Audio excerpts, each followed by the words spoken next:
Hello everybody, welcome back to my channel. Today I want to talk about a video I made about the Chess Olympics because it seems to have already got a lot of feedback already, which is interesting. So let's have a look at some of the comments. So for example, some of the comments down below talking about what I said about the Indian team doing so well is partly due to their large population, and we can't really compete with India as a chess nation because they've got a much larger population pool. Some people called me out for that. It's probably true that it's quite lazy thinking. So somebody said, I will never understand this logic. That population equals sporting talent. Like, what does that mean? India having 1.4 billion people has nothing to do with how dominant and superior they are in chess. It's all based on popularity, marketing, and that one big star making it out. It's always like, oh, that country has massive population, they must be good at this sport. No, like US has 350 million people, but they don't have any ping pong players in top 100. England is good at football, not because of population, but because of popularity and a passion, commitment, and genuine interest in that sport. This thinking needs to die out. Someone said, it's not logic, but jealousy and racism speaking. Those who can't digest the fact that India is better in chess than European countries and USA give credit to the population of India instead of the Indian players themselves.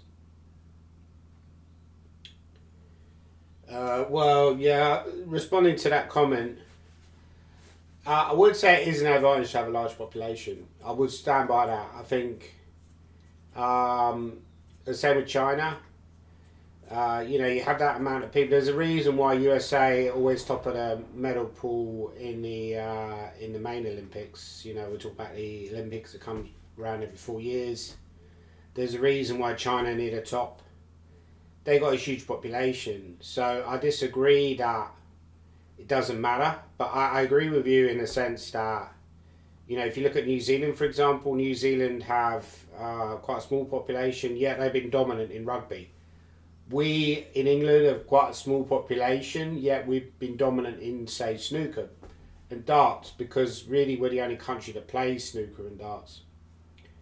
I think the main reason why England have fallen behind in terms of the chess, in terms of we're not as competitive as we were.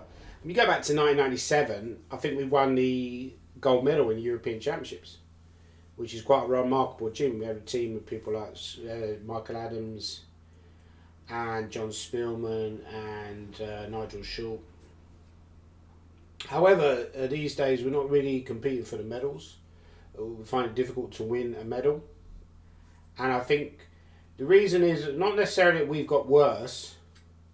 I think other countries have got better. So you talk about India, absolutely Indian, you have to look at the players and they put the work in to get better, completely agree. It's not just about the country itself, it's about the players. People like Pragananda, Gukesh, Aragazzi, they work very, very hard to get where they are. It hasn't been handed to them on a plate just simply because India has a huge population. When I was growing up, certainly one of my chess idols was Vishy Anand. And that's obviously, I wasn't even Indian. So obviously in India it's even had a much huger effect. I must admit, I made this comment on social media today. I wouldn't want to be someone with that fame of a Vishy Anand. Okay, Vishy Anand could go on the London Underground, nobody would probably recognise him. But in India, particularly in the chess competitions, and certainly in the Olympiad, there was a video of him and he had signed all these autographs. Same with Magnus. They're extremely famous people already.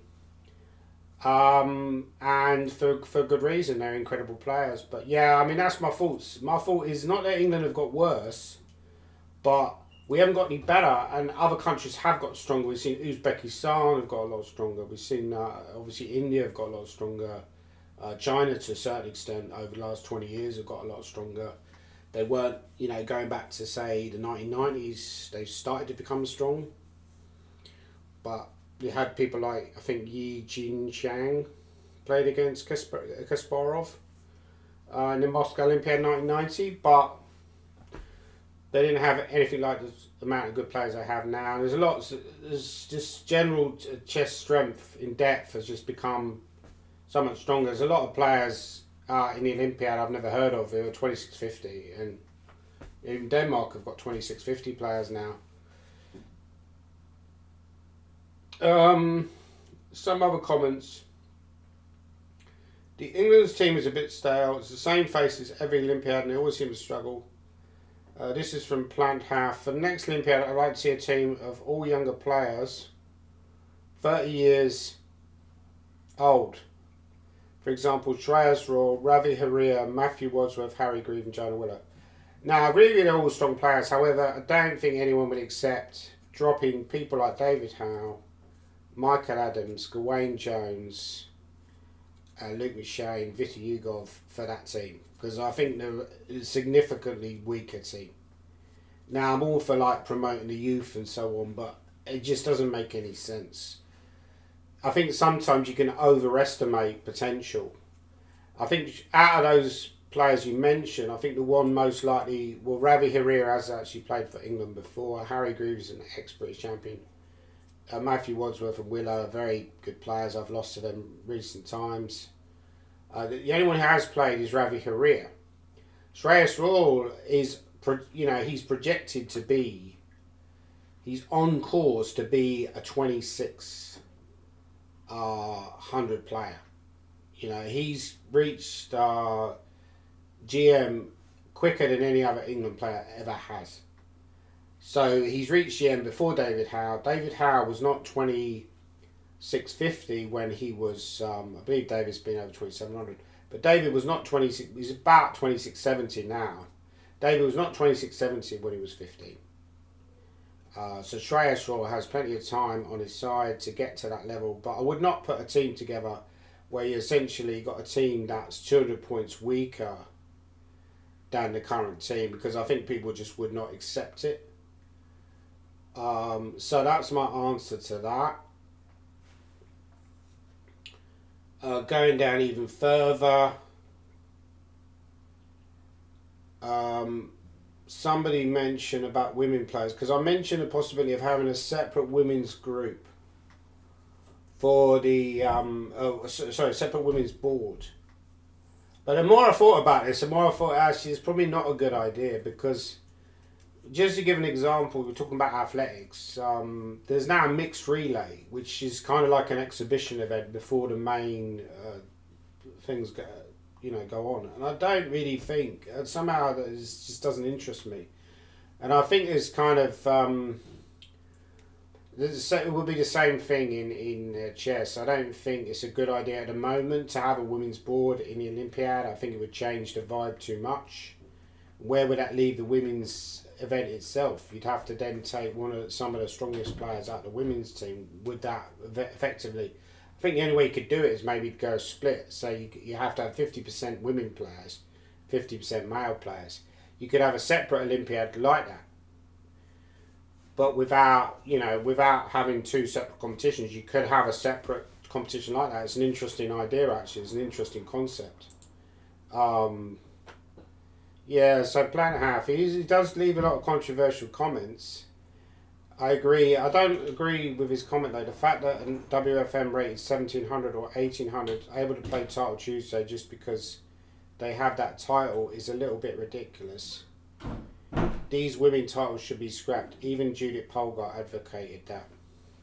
I don't agree with that. I think people should be allowed to play women's chess. So women Title Tuesday, if you've got a title, that's why it's called Title Tuesday. I would probably advocate that everybody should be able to play Title Tuesday, but obviously not everybody can. That's why it's called Title Tuesday, but don't really agree with elitism in chess. Many other women players agree. I recently saw a short where Alexander Botes was saying how it's not a good thing for young girls to develop their chess. So he made a smashing point. There are no female PhDs, so why have female titles? Maybe not. So basically, anyway, Yeah, I also made a comment. I sort of corrected myself because I mentioned I was a captain for Bermuda in 2000. It was a great experience. Uh, but I wasn't a captain. I was actually a coach for that team, and it was a great banter with the people on the team. So the main people who set that up were Nick Folks, who's like a fund manager, so he's a fairly wealthy individual, and he plays chess. And he lived out in Bermuda, but he's from England originally, I believe. He may have moved out back to England, I don't know. But and also Nigel Freeman, who was also living out in Bermuda at the time when I played for Bermuda, and also I believe has roots in the UK. So yeah, they're both fairly wealthy individuals, and obviously they bankrolled the Bermuda party. Just to mention about who could potentially play for England in the future. Well, as I was saying, I mean, although I've been slightly critical of the England team, I don't think we've necessarily underperformed. It's just very tough now because a lot of the players. I mean, you take the Vietnam side today. Luke McShane lost to very famous Min Lee, I think his name is, or something like that, who is a very famous 1 minute player, and so brilliant blitz player. So obviously very talented player. Probably doesn't play that much over the board. So is a progressive player, even though he's not that young. He's in his his early 30s. So he was born in '96, so that make him about 28 actually. Um, so yeah, I mean, Gawain Jones has done extremely well recently. You could make an argument that on current form, Gawain Jones is the strongest player because he's performed at over 2,700 for quite some time now. But David Howe, is a really a serious class act in my opinion. Viti Yugov has gone backwards a little bit. Michael Adams continues to be extremely strong, even though he's obviously getting a little bit older. He's still very motivated, as we saw last year, won a number of tournaments. So he's still incredibly strong. Then you've got Gawain, who's doing fantastic, despite obviously he had personal tragedy recently. Luke McShane has just not played enough chess, and he's now in danger of dropping below 2,600. But I think if Luke McShane played a lot, I've always said that Luke McShane is one of the most naturally gifted players we've ever had in this country, if not the most naturally gifted. Phenomenal level of natural talent, but just doesn't play that much.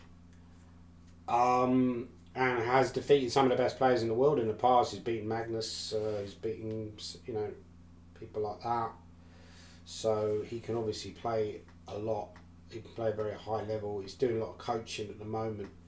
Okay, so those players are fairly solid for the future. Now, who could potentially join them or maybe push one of them out? Because obviously if Luke falls below 2,600, maybe that brings Nigel Short into play. But I believe Nigel Short has had some issues in the past.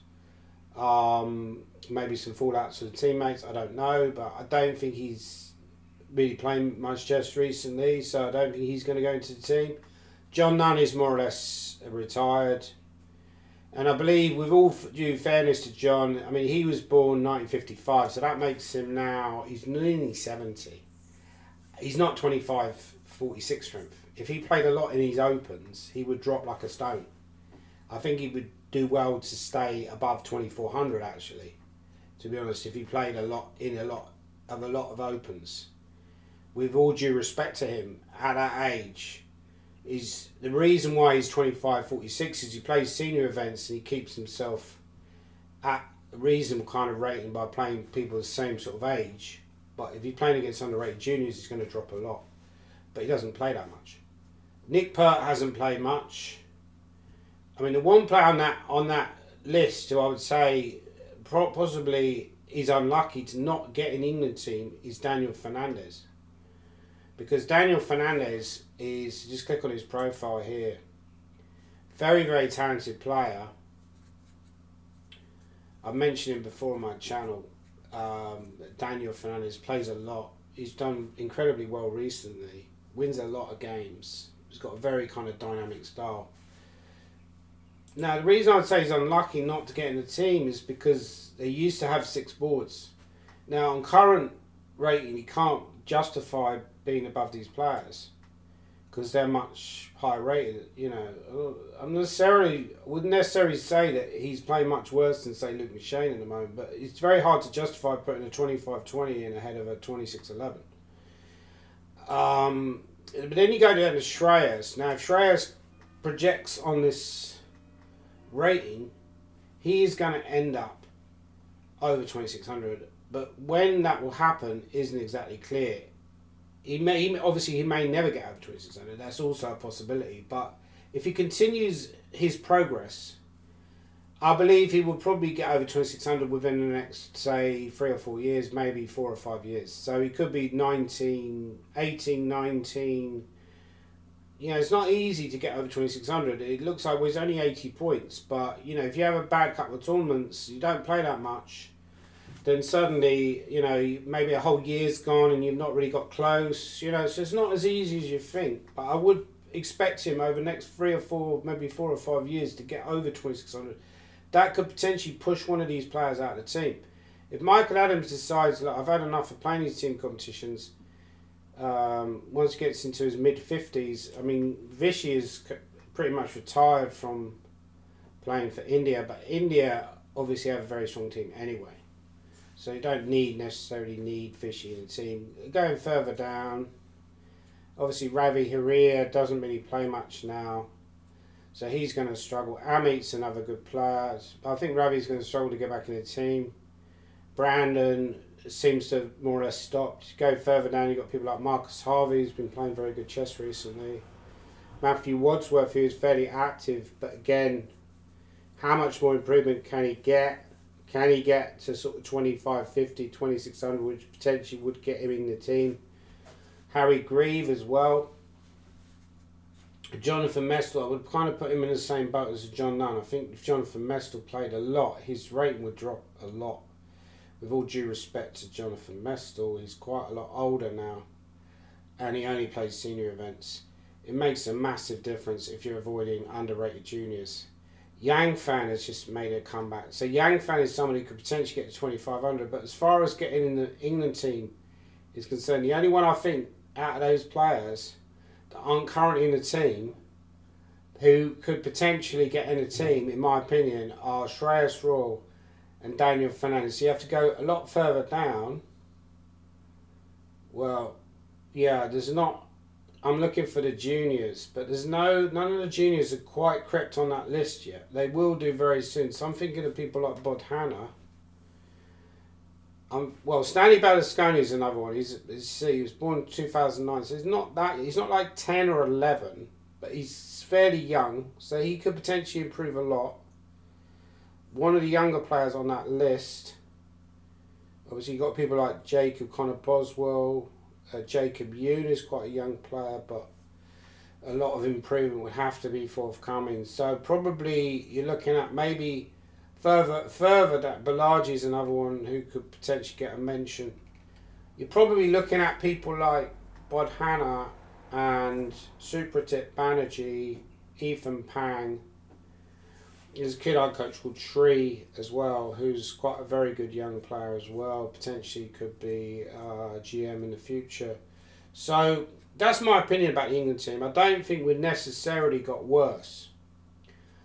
I think that we are just in a period now where there's teams that are improving at an incredible rate, and because of that, it makes us look worse than we actually are. Okay, what happened in the women's team event? So this is an interesting situation, developing situation, that Aulia Nerman for Kazakhstan looks like she's potentially maybe going to win her game. And that would nudge Kazakhstan into the outright lead in the women's event. Potentially get them over the line if they win the last 2 games. I think India have already played Kazakhstan in this competition. India have had a disappointing last couple of rounds. They drew with America. They did well to draw that match in the end. And they lost yesterday to Poland. So India are going to have to win their last 2 and hope that Kazakhstan drop a draw somewhere, and then potentially India could still win the competition. But it definitely looks like India will win the open competition. But yeah, please leave your thoughts down below. Do you think that England have necessarily... I don't want to keep being negative about the England team. I think we're a very strong team and we've done pretty well. But as far as negative comments are concerned, I think they're justified in the sense that other teams have got stronger, and we haven't necessarily had... You mentioned India before, that India have got a very strong coaching setup. I think Vichy talked about this, how it's very competitive, the junior setup. So we don't necessarily have that in this country, but we are starting to see some very good young players coming through. So potentially in 4 or 5 years' time, we could be in a very good spot. But at the moment, we're kind of in that kind of, waiting for the younger players to come through the team. Because it is slightly disappointing. England were always a very strong chess nation. You would have to say it's slightly disappointing, and maybe indicative how the chess culture has fallen backwards in this country. The fact that we don't have any 2700 players at the moment, because there's no money going into chess in England. The prize money is very, very poor. Recently we've had some indication that some money is coming through from the government, but now the Labour government have come in and they're saying, well, actually we don't have enough money to give the chess players. You have to roll back on this. So potentially that money is now going to dry up as well, which makes it even worse.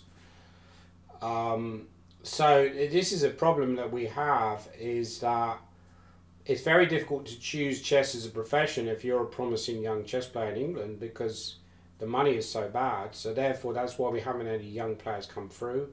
The older players we've had, people like David Howe and Gawain Jones and so on, are very strong players. They haven't necessarily played as much as they would have liked to have in the last few years. That's probably why their ratings haven't really kicked on. Same with Luke McShane.